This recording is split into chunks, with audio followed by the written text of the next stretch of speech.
We are told that modern life is the peak of human achievement, a world of labor-saving devices and endless convenience. But if you look at the daily routine of a hunter-gatherer, you find something that feels like a paradox. They worked fewer hours, moved more, and rested longer than the average office worker today. We think we conquered the struggle for survival, but we might have just traded it for a much more exhausting, permanent kind of work. It's easy to look back at the past and assume that every waking moment of a prehistoric human's life was a desperate, high-stakes scramble just to make it to the next sunrise. We project our modern anxiety onto them, imagining that because they didn't have refrigerators or grocery stores, they must have been constantly starving, constantly running, and constantly terrified. But when anthropologists actually go out and live with surviving hunter-gatherer groups, like the Hadza or the Jew/Honzi, the picture they find is surprisingly different. It's not a world of constant motion. It's a world of intense, focused bursts of activity followed by long, quiet stretches of nothing at all. Think about your Tuesday. If you have an office job, your day is governed by a clock, not by your biology. You wake up because an alarm dictates it, you eat because a schedule allows it, and you work until a contract says you're finished. Your effort is tied to a professional requirement, not an immediate outcome. If you finish your tasks early, you don't get to go home. You find more to do. You are effectively on for 8, 9, or 10 hours a day, regardless of whether your body has the energy to sustain that output or if the task at hand is actually meaningful. Now, imagine yourself 30,000 years ago. You wake up with the sun, not because of a chime, but because your body has finished its natural sleep cycle. You walk out into the landscape to find food. This is physical work, yes. It involves walking, digging, or tracking.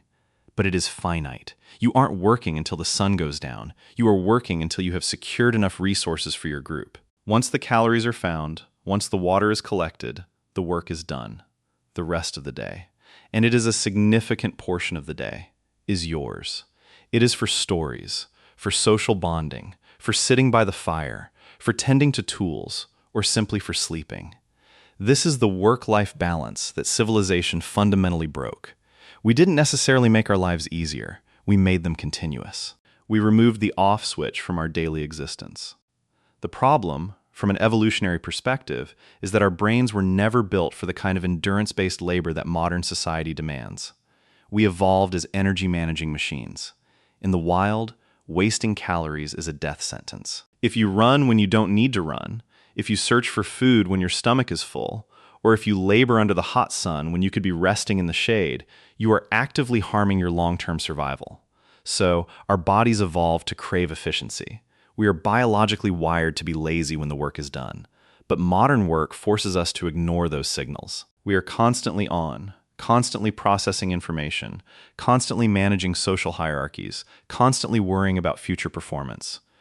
We have created a world that demands more from our brains and bodies than they were ever evolved to give, and yet we hold on to this narrative that we are the lucky ones. We look at the ancient record and see a constant struggle for survival, but we might have it backward.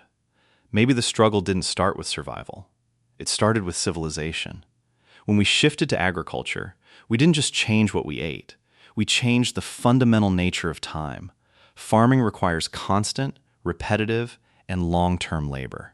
You have to clear the land, plant the seeds, water the crops, pull the weeds, and harvest the grain. It is a system that creates a permanent surplus, but it also creates a permanent obligation. You can't walk away from a wheat field for a week. You can't stop tending to the harvest just because you're tired. This is the dawn of the to-do list. And once you have a list that never ends, the concept of work-life balance becomes a luxury that most people can no longer afford. Today, we try to solve this with productivity hacks, with apps, with wellness retreats, and with the dream of retirement. We have built an entire industry around trying to find the balance that our ancestors possessed as a default state of being. We try to optimize ourselves to handle a system that, by its very design, requires us to be inefficient and exhausted. We look for ways to be more productive so that we can eventually reach a point where we don't have to work. But the hunter-gatherer didn't have to wait 40 years to reach that state. They lived in it. So, why does this matter? Why should we care about the leisure time of people who lived in caves and wore furs? It matters because it reframes the invisible crisis of modern burnout. If you feel drained, if you feel like you are running on a treadmill that never stops, it isn't because you are lazy. It isn't because you aren't using the right productivity app. It's because you are trying to force a Paleolithic nervous system to sustain a lifestyle that was never meant to be sustained. We were never meant to be productive for 16 hours a day. We were never meant to stare at screens until our eyes burned and our brains felt like static. We were never meant to live in a state of chronic, low-level stress regarding our future social status or our professional output. The hunter-gatherer was an expert at survival, not because they were the hardest workers, but because they understood when to stop. They understood that the most important resource wasn't the pile of grain or the accumulated wealth.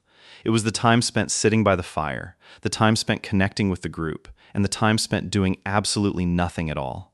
Maybe the next time you feel that familiar pull of exhaustion, that urge to just walk away from the screen and sit in the quiet, don't feel guilty. That isn't a failure of willpower. That is a ghost of your ancestors, reminding you that for the vast majority of your history, the work was finished by noon. And the rest of the day, that was for living.